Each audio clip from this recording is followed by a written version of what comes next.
What is good, everybody? Gamer Critic back with another Why I'm Buying, and today we are talking about the brand new horror game from Tarsier Studios, aka the Little Nightmares successor, Reanimal. So Reanimal is a survival horror platformer in a similar vein of Little Nightmares. It's being developed by Tarsier Studios and published by THQ Nordic. It releases on February 13th, 2026 for the PlayStation 5, the Xbox Series X and S, Nintendo Switch 2, and PC and Windows. So listen, I'll just cut right to the chase. You're talking to a Little Nightmares fanatic. I adore Tarsier Studios and I adore the Little Nightmares games. I played Little Nightmares 1 and 2 both at launch, and both of them, especially Little Nightmares 2, have climbed the ladder to be one of my personal favorite horror games of all time. Completely disregarding the fact that it's genuinely pretty damn scary, I just adore the look of this game, the music of this game, almost like a dark fairy tale to make the experience something that's just completely unforgettable. But as wonderful as Little Nightmares is, and both 1 and 2 are fantastic, I've always wondered to myself, what would Little Nightmares be if it didn't have that pesky T rating holding it back? What would Little Nightmares be if the madmen at Tarsier just said fuck all and just decided to go no holds bar into the dark, into the gritty, into the disturbing nature of the Little Nightmares games? And that right there is why you and me both are particularly excited for Reanimal.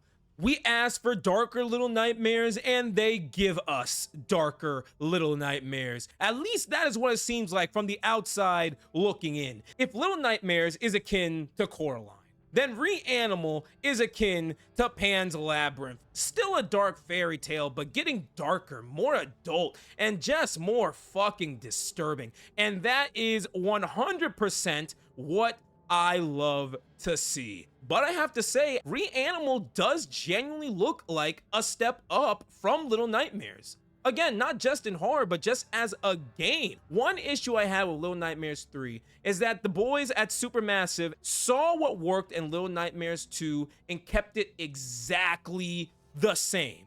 They didn't bother to add anything, to change anything, to even improve on anything. Reanimal, on the other hand, it genuinely looks like they are taking steps to make Reanimal the true spiritual successor to Little Nightmares. For example, and I think the best thing that this game absolutely has going for it is the absolute brand new use of this camera. So Little Nightmares 1 and 2 had a fixed 2D plane camera, right? So the camera itself was always following the characters from point A to point B. It never really moved.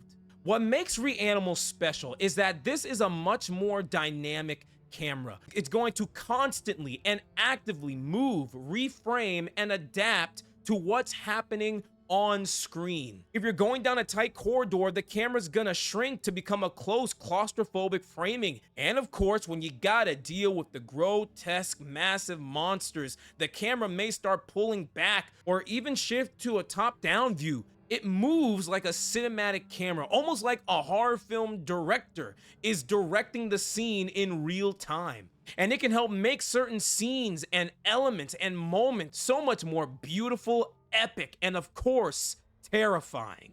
Another big advantage that Reanimal has is the world itself. While the Maw and the Pale City are fantastic locations, it was not necessarily a place to explore. In those games, you were on a set path and you were able to go down a few extra corridors, but at the end of the day, you were basically locked in on a path.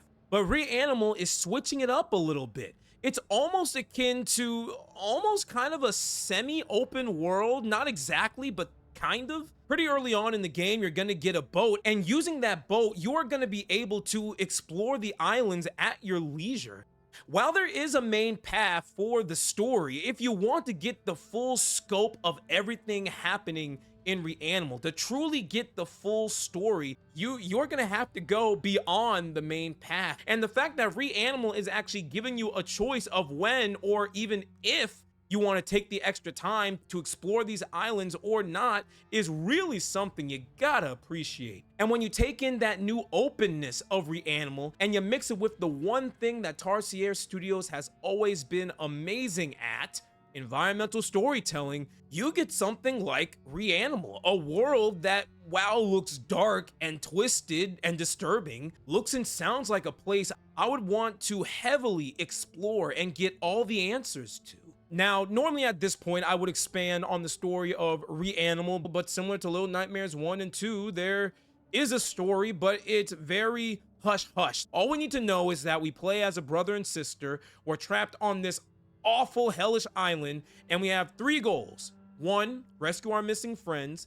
2, uncover the island's dark secrets. And 3, survive. Everything that happens in between, honestly, I've got no idea. But we also know the story is gonna go a little deeper than that. We're gonna find out more about the dark history and past of these children. And if it's anything like Little Nightmares 1 and 2, I am sure that things are gonna get disturbing and things are going to get sad, all packed with a bunch of twists and turns. If they can make the story of Reanimal half as engaging and enjoyable as Little Nightmares 2 was, then I think we're gonna be in for something real damn good. But that really is just a testament to the skill of Tarsier Studios. I swear, in the trailers that we've seen, we saw like mills, theaters, I think we saw a washroom, once all destroyed and decrepit and flooded and nasty looking, and that just makes you wonder, how? Why? Why do they look this way? How did they get this way? In what way is the brother, the sister, and their friends connected to all this? The fact that you can look at these locations and come out with like 4 or 5 different questions is exactly why Tarsier Studios are amazing at environmental storytelling, and why, even with the little to no voice acting we are going to get, I am still genuinely interested in this story. I want to know what's going to happen. I want to know why things are the way they are. And I just need to find out ASAP, even though I know most likely than not, we're not going to get all the answers. And the absolute wonderful part of all this, Reanimal is adding co-op. That right there sold me. Not to mention, in the co-op, you are getting Friends Pass. That is always great. This game supports crossplay. That is wonderful. It supports online co-op. It supports single player. You can play this by yourself with a CPU if you want. I'll probably do that on my second playthrough. And this game supports couch co-op, something we need to bring back. More games gotta do more couch co-op. Reanimal doing all types of different co-op, the Friends Pass, and with all that, the co-op looks genuinely functional.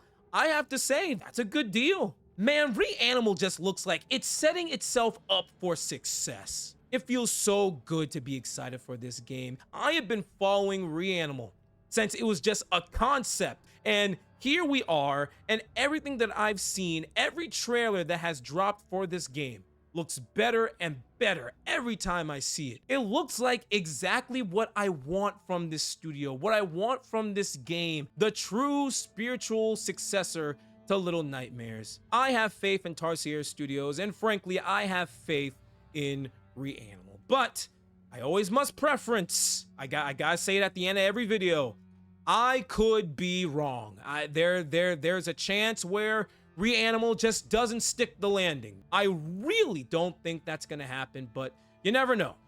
But until I get it in my hand and discover otherwise, I absolutely cannot wait to experience the next big horror game from Tarsier Studios, and I am so happy to say that we don't have to wait too much longer when it releases on February 13th. And that is why I am buying Reanimal. Thank you guys so much for watching. If you enjoyed the video, like and subscribe. It helps a ton. My next video, I'm working on a couple of things. I'm working on a review right now. There's a chance it should be out before the end of the month. I'll keep you guys posted. If you want to stay up to date with what I'm doing, you can follow me on Instagram. That's @thegamercritic. Be good people, and I'll talk to all of you very soon. All right, peace.